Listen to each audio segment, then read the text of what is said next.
Hola, muy buenos días, que Dios les bendiga, que tengan un día bendecidísimo, recordando que este es el día, como todos los días de nuestra vida, el día que el Señor hizo para que nos gocemos y nos alegremos en Él.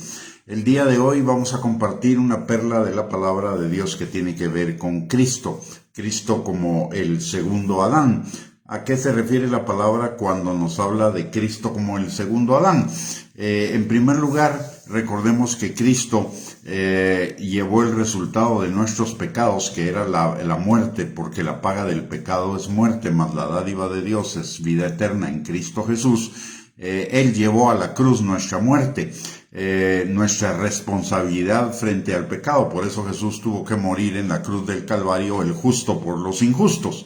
El Señor fue sepultado en la previa del día de la celebración de los panes sin levadura, el día quinto de la semana, y es el día 5, en la numerología bíblica representa la responsabilidad humana, y él fue sepultado en los albores del día sexto, que es el día en el cual Dios creó al hombre. En Génesis capítulo 1, versículos del 26 al 28 lo encontramos. La muerte de Cristo significó un nuevo comienzo para la humanidad caída, el fundamento de la creación del nuevo hombre, creado según Dios en la justicia y santidad de la verdad, como nos dice la palabra en Efesios capítulo 4, versículo 24, un hombre nuevo, de acuerdo con una nueva naturaleza, de acuerdo a lo que nos enseña la palabra en Primera de Pedro capítulo 1, versículos del versículo 23, y también en Primera de Pedro capítulo 2, versículos 3 y 4. Recordemos que la palabra de Dios en 2 Corintios 5, 17 también nos dice que si alguno está en Cristo, nueva criatura es, las cosas viejas pasaron y todas fueron hechas nuevas. Así como la creación del hombre fue seguida del día del reposo, de la misma manera la creación del nuevo hombre fue seguida del día de reposo. En hebreo, la palabra para hombre es la palabra Adán, y el día de su crucifixión, el día hebreo, que comienza el día en la caída de la tarde del día anterior para nosotros, es decir, comienza en la noche. Ese día Jesús celebró, el día que fue crucificado, Jesús celebró la Pascua, y en la Pascua, en la caída de Adán, fue dicho: comerás el pan hasta que vuelvas a la tierra. De tal manera que cuando Jesús partió el pan con sus discípulos, estaba cumpliendo también esa palabra profética de Dios: comerás el pan hasta que vuelvas a la tierra. Por el otro lado, cuando la caída de Adán, el Señor les dijo que comerían el pan con el sudor de su frente y después morirían. En la maldición, el pan estaba unido a la muerte, y el día de la Pascua, que era el día el principio del día de la fiesta de los panes sin levadura, es el día de la fiesta de comerás el pan. De tal manera que Jesús comió el pan justo antes de su muerte, el pan de los injustos, para que nosotros pudiéramos comer el pan de los justos. Y Jesús, en su ministerio terrenal, había enseñado que Él era el pan de vida, el pan del cielo. Él comió del pan de la muerte, de la Pascua, para que nosotros pudiéramos comer el pan de la vida. Pero hay otra similitud en Getsemaní, donde el Mesías oró intensamente y sudó gotas de sangre. Estas gotas de sangre cayeron al suelo. Y también en la caída aparece trabajo, aparece sudor, aparece suelo. Y así como la caída tuvo lugar en un huerto, la oración y el apresamiento de Jesús tuvo lugar también en un huerto. Y la muerte de Jesús sucedió a la par del huerto donde él fue sepultado, en el Gólgota, en el Calvario. Y como consecuencia de la caída, Adán fue expulsado del huerto. Como consecuencia de ser apresado, Jesús fue sacado del huerto y llevado al lugar donde la maldición de Adán caería sobre él, en el Calvario, en el Gólgota.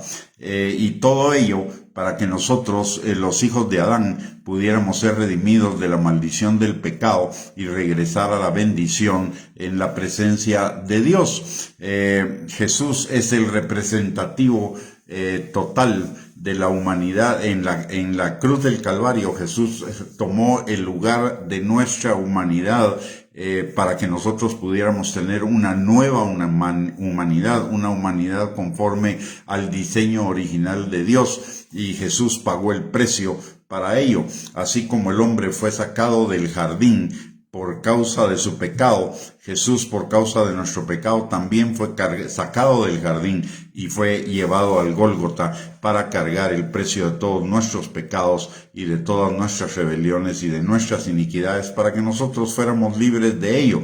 Por eso la palabra de Dios dice en Romanos capítulo 8, versículo 1, que si nosotros estamos en Cristo, ninguna condenación hay para nosotros. ¿Por qué razón? Porque Él ya pagó el precio de todos nuestros pecados pasados, presentes y futuros, y no solo de los nuestros, sino de todos aquellos que creen en Él.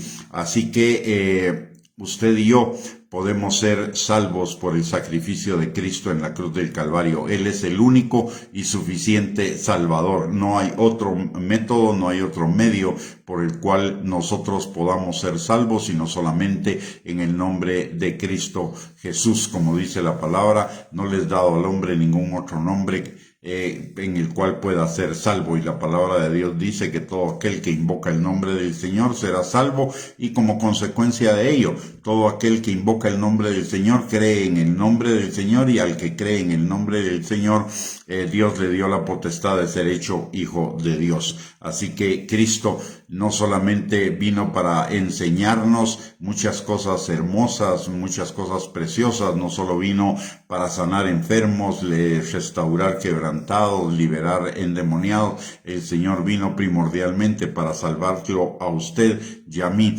de la paga del pecado, que es la muerte. Así que no deberíamos de ninguna manera desperdiciar, en primer lugar, el sacrificio de Cristo, rechazándolo. La palabra de Dios dice que todo aquel que en Él cree tendrá vida eterna, mas el que no cree será condenado. Así que si usted no le ha entregado su vida a Cristo, es tiempo de entregársela. La palabra de Dios dice que el que a Él viene, Él no le echa fuera, Él le recibe.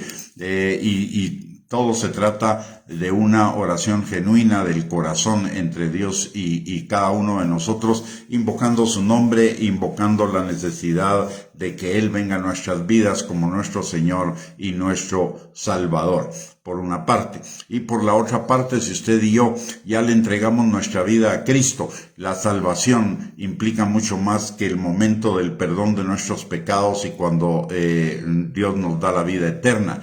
La salvación implica vivir una vida de salvación, y esa vida de salvación implica una vida de crecimiento, una vida ¿para qué? Para que tengamos vida y vida en abundancia, para que prosperemos en todas las cosas y nos vaya bien en todo lo que hagamos y tengamos salud. Es una vida de una constante provisión, restauración, liberación, sanidad, seguridad, una nueva identidad, una nueva familia, una nueva forma de vivir que el Espíritu Santo produce en cada uno de nosotros. Y tampoco deberíamos desperdiciar esa oportunidad que tenemos de crecer cada día en Cristo Jesús. La palabra de Dios en Efesios capítulo 4, versículo del 11 al 16 nos dice que crezcamos en todo, en la cabeza que es Cristo. Y Efesios capítulo 3, versículo 18 al 19 también nos habla de crecer en el conocimiento de la anchura, la altura, la profundidad y la longitud del amor de Cristo, que excede a todo conocimiento, para que seamos llenos de la plenitud de Dios. Dios no solo nos salvó, Dios quiere que tengamos una vida plena, y eso depende de cada uno de nosotros, de aplicarnos, enfocarnos, ser intencionales en cuanto a nuestro crecimiento en el Señor Jesucristo, que es un crecimiento en el conocimiento de la palabra de Dios y es un crecimiento también en la comunión con el Espíritu Santo, en la oración con Él. Así que la invitación para los que ya somos salvos es a crecer en todo en el Señor Jesucristo. Y esta es una buena semana para iniciar. Este es un buen día para iniciar, si no lo hemos hecho antes, para iniciar ese camino de crecimiento en Cristo Jesús, nuestro segundo Adán, nuestro Señor y Salvador, nuestro libertador, nuestro sanador, nuestro restaurador. Muy bien, con esto hemos llegado al final de esta perla. Muchísimas gracias por sus bendiciones nos vemos, si Dios lo permite, en otra perla hoy por la tarde. Que tengan un bendecido día, un abrazo para todos y gracias por conectarse.